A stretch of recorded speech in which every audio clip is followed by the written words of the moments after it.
The ceasefire between Israel and Palestinian militants in Gaza appears to be holding today. Over the weekend, both sides launched hundreds of rockets and missiles at one another in what was one of the worst outbreaks of violence there in 5 years.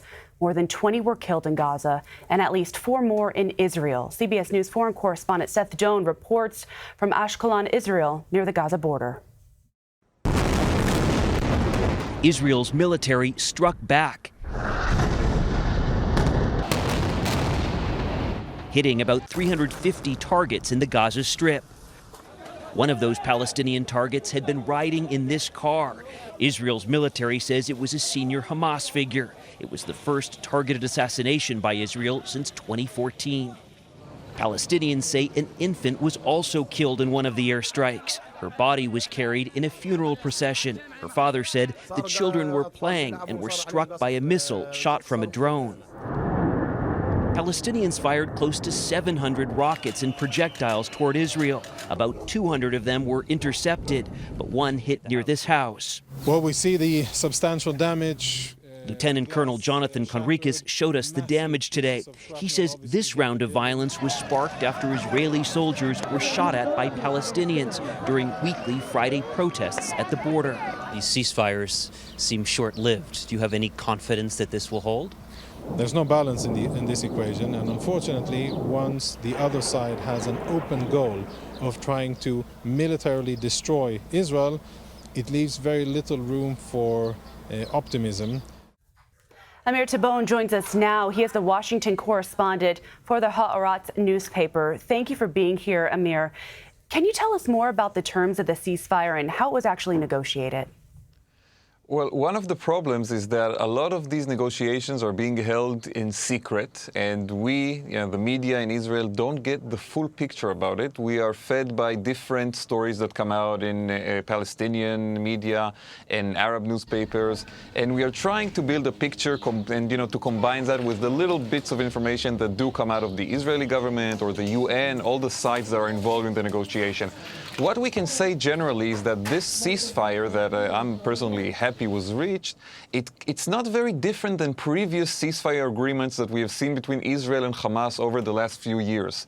What happens is that every time there are promises coming from Qatar, which is the most important supporter of Hamas in the Arab world, to bring money into Gaza, where there is a very difficult economic situation.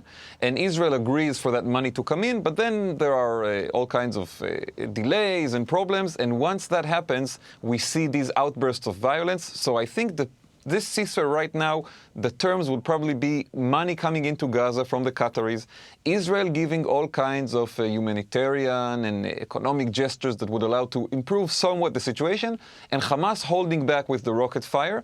But it doesn't seem very stable. It looks like this ceasefire, because it's not very different than the previous ones, it might not hold for too long.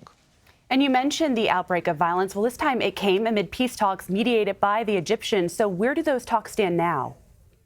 So again, these are the talks that I mentioned, that we see Egypt and Qatar and the UN. The United States is not involved, but these players are trying to mediate and to solve this long-term problem that we have between Gaza and Hamas and Israel.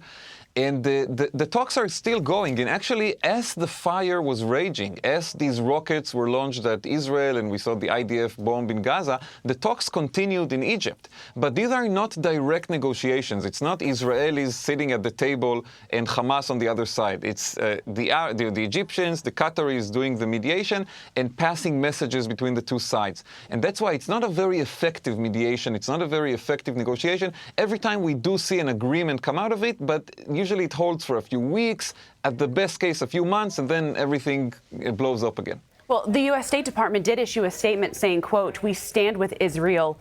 So how has the international community responded to the events that happened over the weekend?